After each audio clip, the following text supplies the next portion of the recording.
Hello students, हमारे previous lecture में हमने एडजस्टमेंट्स के 1 to 20 इफ़ेक्ट्स का मैंने एक्सप्लेनेशन दिया था कि दो इफ़ेक्ट्स कैसे होते हैं। 1 to 20 तक हमने कवर अप कर लिया था।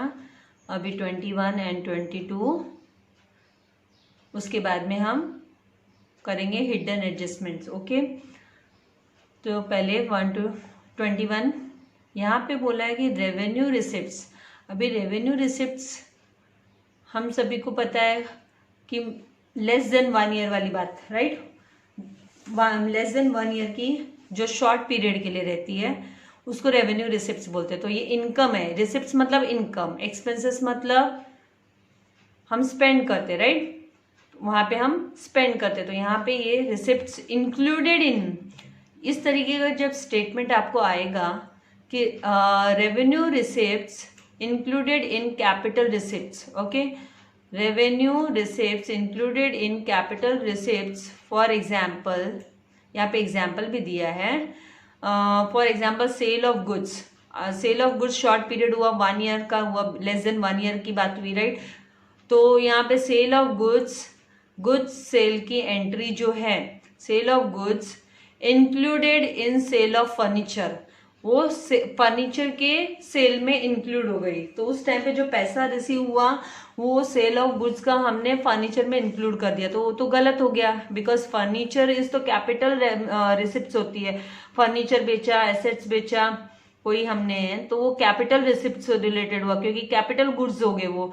तो कैपिटल गुड्स के अंदर एंटर हो गया, तो हमको क्या करना पड़ेगा, वहां से माइनस करना पड़ेगा और उसको एक्चुअल वो कहाँ का है, सेल ऑफ गुड्स है, तो उसको सेल्स में हम उसको ऐड करेंगे। तो यहाँ पे अभी हमें लेस टू फर्नीचर क्या करने वाले हम, एक इफेक्ट तो उसका, फर्स्ट इफेक्ट उसका आप क्या करो, ऐड कर दो। कहाँ पे, ट्रेडिंग अकाउंट में, सेल्स के अंडर में उसको ऐड कर दो। Credit side of the trading account. Credit कौन सा साइड में आता है, सेल्स ऑलवेज। देखो मैं आपको ट्रेडिंग का परफॉर्मा बार बार किसी न किसी तरीके से याद दिला रही हूँ कि ये ट्रेडिंग साइड के क्रेडिट साइड में आता है सेल्स, ठीक है। हम बाय सेल्स करके लिखते हैं, बाय सेल्स करके लिखते हैं, तो वहां पे हम ऐड कर देंगे। क्या कर देंगे, ऐड कर देंगे। किसको ऐड करेंगे हम, ये जो सेल है जो रॉन्गली, इसको बोला जाता है कि wrongly included, this is wrongly included. कभी कभी इसका रॉन्गली वर्ड करके भी आता है कि sales of goods wrongly included in furniture, तो इस तरीके से होता है। तो उसका मतलब आपको जहां पे वो गलती से इंक्लूड हो गया वहां से तो माइनस करो और उसका रियल इफेक्ट कहाँ जाना चाहिए, वहां पे ऐड करो। तो हम यहाँ पे इसको ट्रेडिंग अकाउंट के क्रेडिट साइड में ऐड करेंगे और लेस कहाँ से उसको माइनस करेंगे, लेस टू फर्नीचर, फर्नीचर में से उसको माइनस करेंगे। एसेट साइड के बैलेंस शीट के फर्नीचर में से इसको क्या कर देंगे, हम माइनस कर देंगे, ठीक है। तो अभी इस तरीके से दो इफेक्ट हो गया। अभी आते हैं नेक्स्ट 22 पे, commission to partners as percentage of gross profit और सेल्स। यहाँ पे पार्टनर्स को कमीशन दिया, रेट ऑफ कमीशन दिया है हमने, ये है ना पार्टनर्स कैपिटल एंड करंट का जो fluctuating and fix capital method, उसमें हम लोगों ने काफी डिटेल में इसको किया है। अगर आपने मेरा वो वीडियो नहीं देखा है तो please go and see that video, उसको जरूर देख लीजिएगा।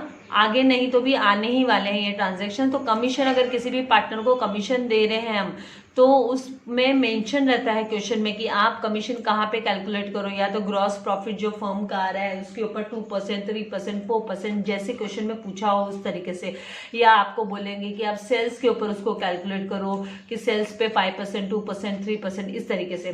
तो ये है ना फर्म के लिए, फर्म अगर कमीशन दे रही है मतलब पैसा बाहर जा रहा है फर्म के पास से, तो ये जो है ना debit side, profit and loss account के डेबिट साइड में हम इसको शो करेंगे। प्रॉफिट एंड लॉस के डेबिट साइड में, debit side of the profit and loss, because ये क्या हो गया हमारे लिए, एक्सपेंसेस हो गया। हमको पता है नॉमिनल अकाउंट का रूल होता है debit all expenses and losses, तो ये एक तरीके से फर्म के लिए एक्सपेंस हो गया, लॉस हो गया। आप एक तरीके से ऐसे बोल सकते हो, लॉस मतलब एक्सपेंस हो गया, देना पड़ रहा है ना कमीशन पार्टनर को, इसलिए आप उसको डेबिट साइड के प्रॉफिट एंड लॉस अकाउंट में दिखाओगे। दूसरा, हु इज गेटिंग दिस, किसको मिल रहा है, तो पार्टनर्स को, जो भी पर्टिकुलर पार्टनर है, समझो पार्टनर ए को मिल रहा है, तो ए के कैपिटल अकाउंट में ऐड करोगे, शो करोगे, ऐड कर दोगे, शो कर दोगे। नहीं तो आप उसका, अगर अपने फिक्स कैपिटल मेथड हम लोग अगर यूटिलाइज करें तो हम करंट में इसको शो कर देंगे कमीशन टू पार्टनर करके, ठीक है। तो इस तरीके से इसका एक इफेक्ट हुआ ऐड का और दूसरा हम प्रॉफिट एंड लॉस के डेबिट साइड में इसको दिखा देंगे। तो इस तरीके से हमारी जो एडजस्टमेंट एंट्री 1 to 22 हमने कवर अप कर ली। अब आगे हमारा टॉपिक हम लेते हैं हिडन एडजस्टमेंट। हिडन मतलब छुपा हुआ, छुपा रुस्तम, है ना, छुपा रुस्तम एडजस्टमेंट, छुप गया है। तो ये एडजस्टमेंट आपके ट्रायल बैलेंस में होते हैं, तो आपको इसको देख के पता करना होता है। यहाँ पे हिंट रहती है, ऐसा नहीं है कि हिंट नहीं देंगे, आपको हिंट देंगे, ब्रैकेट में कुछ ना कुछ उसकी इन्फो देंगे आपको। तो इसके भी दो इफेक्ट होते हैं। वैसे तो यूजुअली हमने स्टडी किया है कि ट्रायल बैलेंस के जितने भी अमाउंट्स है उनका सिंगल इफेक्ट होता है, राइट। तो यहाँ पे लेकिन ये हिडन एडजस्टमेंट करके ब्रैकेट में मेंशन रहता है, इसीलिए ये जो एडजस्टमेंट्स हैं उनको जब हम सेट करेंगे तो हमको इनके फिर से दो इफेक्ट ही दिखाने होंगे, ठीक है। तो अभी यहाँ पे हम पहले इफेक्ट से स्टार्ट करते हैं। और ये कहाँ पे रहेंगे हिडन एडजस्टमेंट, बार बार रिपीट कर रही हूँ, ध्यान में रखना, ये आपको ट्रायल बैलेंस में ही दिखाई देंगे। तो वहां पे ब्रैकेट के अंदर लिखा रहेगा। जैसे पहला एग्जांपल हम ले लेते हैं सैलरीज एंड रेंट को लेके, ठीक है। अगर आपको सैलरी दी है या रेंट दिया है ट्रायल बैलेंस में, सैलरी और रेंट, ठीक है, और ब्रैकेट में आपको दे दिया फॉर 10 मंथ्स, यहाँ पे फॉर 10 मंथ्स होता है, फॉर 6 मंथ्स हो सकता है, फॉर 5 मंथ्स हो सकता है, फॉर 9 मंथ्स हो सकता है। तो मतलब आपको पता है हम लोग फाइनल अकाउंट प्रिपेयर करते हो तो फुल ईयर का प्रिपेयर करते हैं, 12 महीने का। तो 12 महीने का और ये जितने दिए हुए मंथ्स है तो उनका डिफरेंस क्या है, जो डिफरेंस होता है, यहाँ पे तो 10 मंथ्स का एग्जाम्पल दिया, तो 12 - 10 करेंगे तो 2 मंथ्स का डिफरेंस आ रहा है। तो ये 2 महीने की जो सैलरी है या रेंट है तो उसका हम क्या करेंगे, वो तो करंट ईयर का ही था ना कि 12 महीने का सैलरी मिलना चाहिए, नहीं तो 12 महीना रेंट पे किया, ऐसा रहना चाहिए। तो ये 2 महीने के इफेक्ट का क्या करेंगे, तो एक तो इसको हम ऐड करेंगे ट्रेडिंग, नहीं तो प्रॉफिट एंड लॉस अकाउंट में, जो भी है, सपोज वेजेस भी हो सकता है। यहाँ पे सैलरीज, रेंट, वेजेस वर्ड भी आ सकता है। तो वेजेस आते ही तो ट्रेडिंग की बात हो गई ना, वेजेस एंड सैलरीज आ गया, वेजेस स्टार्टिंग में होता है। तो हम इसको क्या करेंगे, ऐड कर देंगे, 2 महीने का और ऐड करेंगे हम। समझो आपको एग्जाम्पल के लिए मैं बोल दूं कि 1000 सैलरी मंथली मिल रही है, ठीक है, मंथली 1000 मिल रही है, तो 12 महीने की तो 12,000 होनी चाहिए। यहाँ पे 10 महीने का ही आपको ट्रायल बैलेंस में अमाउंट दिया रहेगा, 10,000 दिया रहेगा। तो मतलब 2000 का क्या करेंगे आप, 2000 को जाके ऐड करो, हाँ। तो उसको हम क्या लिखेंगे, add the amount of salaries और rent for the 2 months to salaries और रेंट। तो रेस्पेक्टिव सैलरी और रेंट में आप या वेजेस में आप जाके उसको ऐड कर दोगे, ओके। उसको बोला जाता है आउटस्टैंडिंग। क्या बोला जाता है, आउटस्टैंडिंग सैलरी, आउटस्टैंडिंग रेंट। यहाँ पे आउटस्टैंडिंग वर्ड यूज नहीं किया है, लेकिन उसको आउटस्टैंडिंग बोला जाता है। वो आउटस्टैंडिंग है, बकाया है, अभी मिलना बाकी है, हाँ, हमको मिलना बाकी है। तो हम यहाँ पे उसको ऐड करेंगे ट्रेडिंग में, नहीं तो प्रॉफिट एंड लॉस में, ठीक है।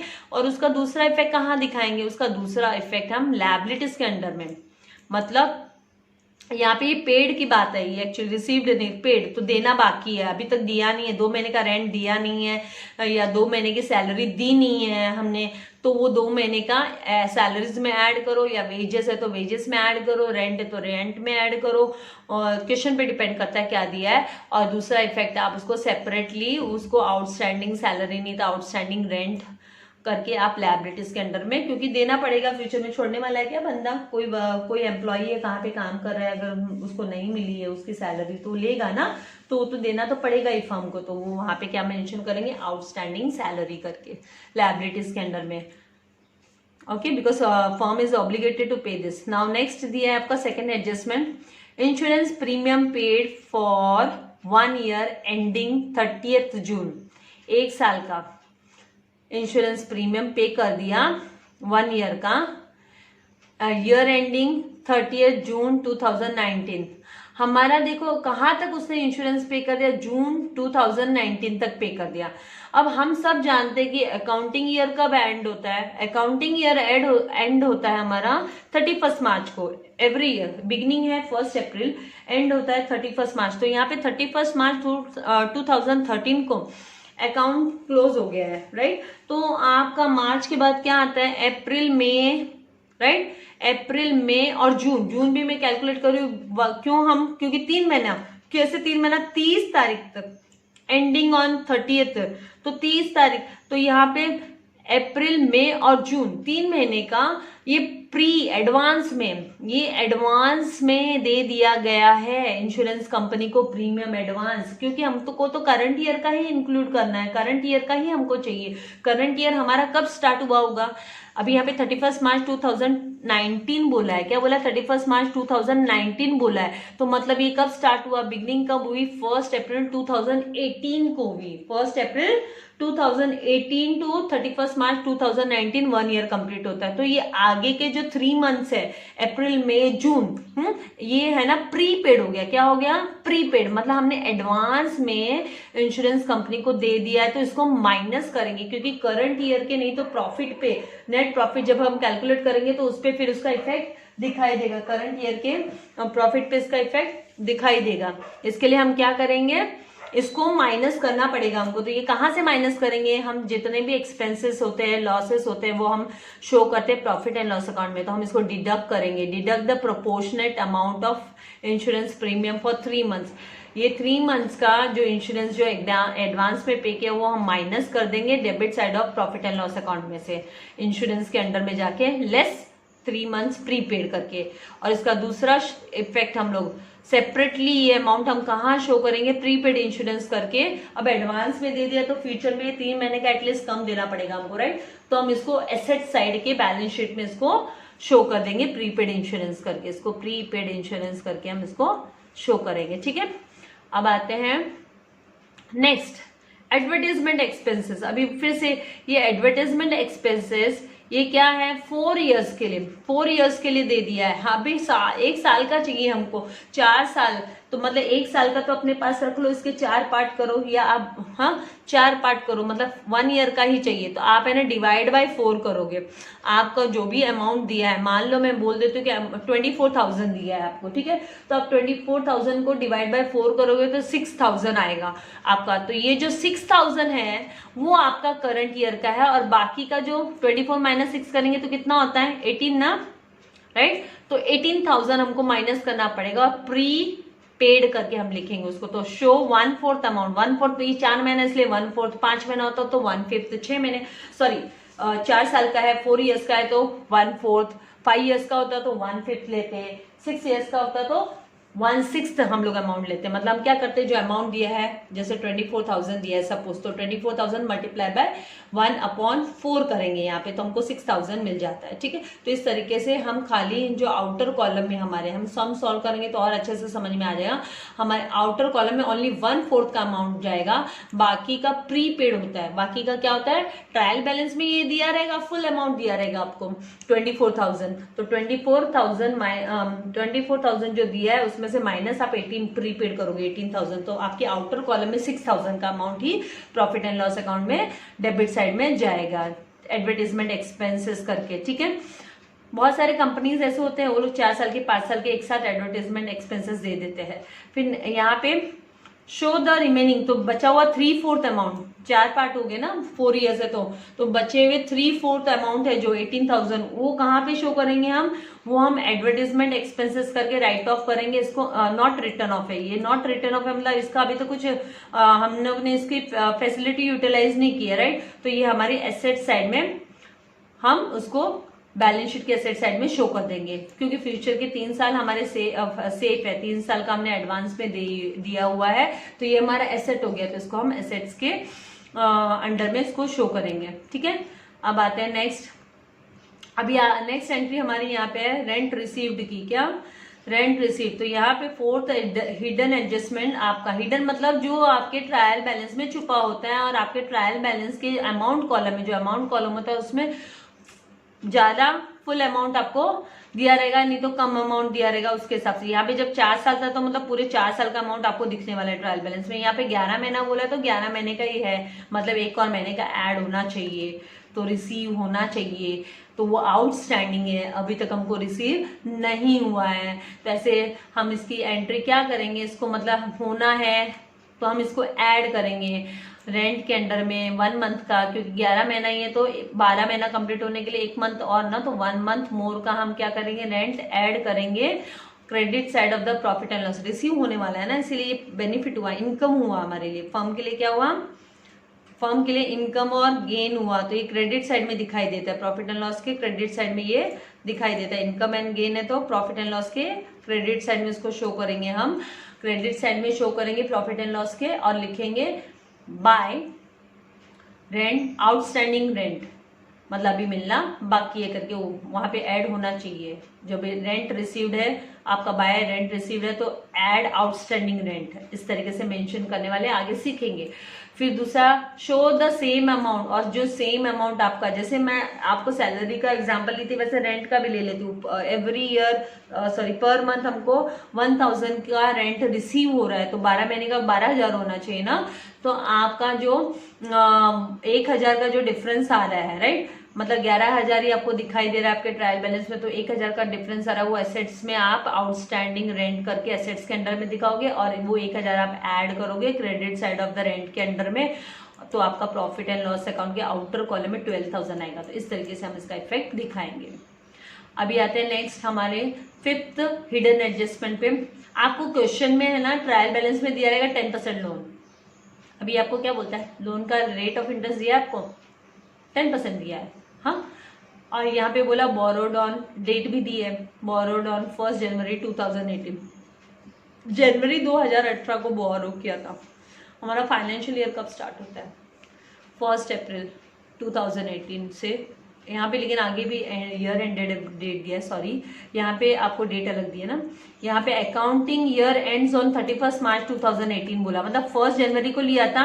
1 जनवरी से आप क्योंकि 18 देखो सेम ईयर है, हाँ, तो 1 जनवरी, तो जनवरी फरवरी मार्च, तो 3 महीने का, मतलब 3 महीने का इंटरेस्ट आपने बोरो किया है लोन ना, तो मतलब आपको 3 महीने का इंटरेस्ट देना पड़ेगा, करंट ईयर में कवर अप करना पड़ेगा, 3 महीने का इंटरेस्ट आपको चुकाना पड़ेगा लोन लिया है उस अमाउंट पे।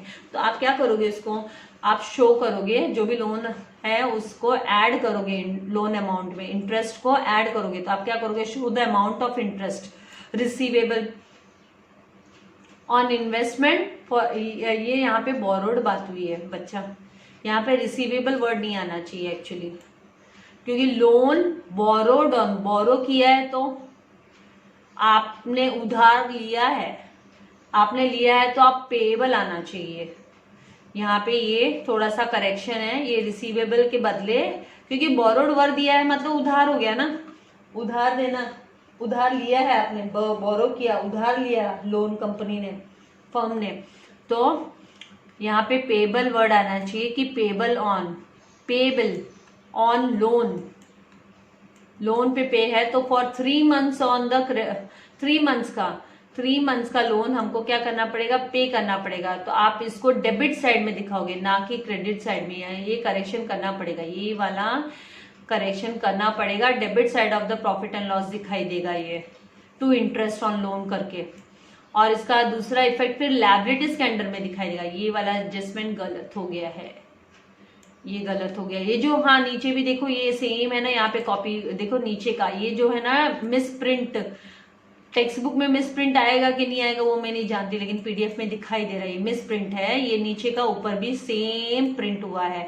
यहाँ पे पेबल होना चाहिए, payable on loan for 3 months, तो उसको लोन पे करना है तो हम डेबिट करते हैं ना कि क्रेडिट, तो यहाँ पे आप जरा सा करेक्शन कीजिएगा, ये रॉन्ग है, ये debit side of the profit and loss account होना चाहिए, और यहाँ पे ये payable on loan, interest payable on loan करके आना चाहिए, और वो लायबिलिटीज में आएगा, बैलेंस शीट के लायबिलिटीज में आएगा। तो ये करेक्शन आपको जब भी टेक्स्ट बुक मिलेगी, अगर उसमें नहीं आया तो वेल एंड गुड, अभी अगर लॉकडाउन पीरियड में पता चल गया उनको, रेक्टिफाई हो गया तो वेल एंड गुड, अगर बुक्स प्रिंट नहीं हुई है तो, पर मुझे अभी उसकी आइडिया नहीं है क्योंकि मैंने भी टेक्स्ट बुक देखी नहीं अभी तक। अभी आते हैं नेक्स्ट 6th वाली एंट्री पे। अगर आपको क्वेश्चन में ट्रायल बैलेंस में दिया 16% इन्वेस्टमेंट, तो मतलब आपको इन्वेस्टमेंट पे 16% का इंटरेस्ट मिलने वाला है, वो तो आपको पता चल गया। इन्वेस्टमेंट मतलब आप है ना कहाँ पे तो पैसा लगाते हो तो आपको इंटरेस्ट रिसीव होएगा, यहाँ पे रिसीवेबल की बात होती है, ठीक है। लोन बोरो किया होता है तो उस पर नहीं रिसीवेबल, उस पर पेएबल होता है। तो ये कभी आपने 16% इंटरेस्ट वाला 16% इंटरेस्ट वाला इन्वेस्टमेंट किया तो आपने परचेस कब किया, ये आपने 1 जनवरी 2019 को, हो सकता है शेयर परचेस की हो, कोई बॉन्ड्स परचेस की हो, हाँ, तो 1 जनवरी 2019 को, और आपका ईयर एंड हो रहा है 31 मार्च 2019 को। तो आपने क्या करना है, जो 1 जनवरी टू 31 मार्च 3 मंथ्स होता है, तो 3 मंथ्स का जो आपको इंटरेस्ट रिसीव होने वाला है, राइट, तो वो इंटरेस्ट रिसीव आप ऐड करोगे प्रॉफिट एंड लॉस के क्रेडिट साइड में, ठीक है। आप यहाँ लिखोगे बाय इंटरेस्ट, आप वहां पे लिखोगे bye interest on by interest receivable on investment करके आप प्रॉफिट एंड लॉस अकाउंट के क्रेडिट साइड में जस्ट मेंशन करोगे bye interest receivable on investment. और इसका दूसरा सेकेंड इफेक्ट आप क्या करोगे, इसको ऐड करोगे, कहाँ पे ऐड करोगे आप, interest receivable on investment on asset side of the balance sheet. जो asset side of balance sheet आप 16% इंटरेस्ट मेंशन करने वाले हो, आपका एसेट है ना, तो वहीं पे इनर कॉलम में आप plus interest receivable outstanding interest, right, receivable मतलब आउटस्टैंडिंग, तो आप आउटस्टैंडिंग इंटरेस्ट करके आप ऐड कर लोगे 3 मंथ्स का, और आउटर कॉलम में फिर अमाउंट हम शो करेंगे। अभी आते हैं नेक्स्ट 7th पे, यहाँ पे 10% का गवर्नमेंट बॉन्ड, अभी वापस आपको गवर्नमेंट बॉन्ड के साथ रेट ऑफ इंटरेस्ट दी है, ठीक है, तो ये आपका हिडन एडजस्टमेंट होगा, ये ट्रायल बैलेंस में रहेगा, ये हिडन एडजस्टमेंट है। अभी यहाँ पे आपको कुछ नहीं बताया, डेट वगैरह कुछ नहीं दी है, तो आपको पूरा का पूरा है ना 1 ईयर का show the amount of interest, आपको पूरा फुल ईयर का अमाउंट ऑफ इंटरेस्ट, क्योंकि डेट नहीं दी है, साइलेंट है, तो मतलब पूरे साल का आपको क्या करना है, इंटरेस्ट रिसीवेबल करके आप credit side of profit and loss account दिखाओगे। बॉन्ड्स वगैरह खरीदते हैं हम, परचेस करते हैं, तो हमारा इन्वेस्टमेंट होता है एक तरीके से बॉन्ड लेना, ओके, तो प्रॉफिट एंड लॉस के क्रेडिट साइड में आप शो करोगे। और दूसरा इफेक्ट उसको ऐड कर दोगे गवर्नमेंट बॉन्ड्स के अंडर में, जो आप एसेट्स है ना आपका, तो आप एसेट्स करके लिखने, एसेट्स के अंडर में लिखोगे बैलेंस शीट में सेपरेटली, तो वहां पे आप जाके इसको ऐड कर दोगे। तो इस तरीके से ये हमारे हिडन एडजस्टमेंट एंट्रीज भी कवर अप हो गए। अभी हम पॉइंट्स टू रिमेंबर हमारे नेक्स्ट सेशन में हम कवर अप करते हैं। आज के लिए इतना काफी है। आपसे रिक्वेस्ट है ज्यादा से ज्यादा लोगों को शेयर कीजिए ताकि सबको बेनिफिट मिल सके। सब्सक्राइब नहीं किया है तो प्लीज सब्सक्राइब कीजिए, नोटिफिकेशन के लिए बेल आइकॉन को प्रेस कीजिए। Thank you very much dear students, God bless you all, thank you.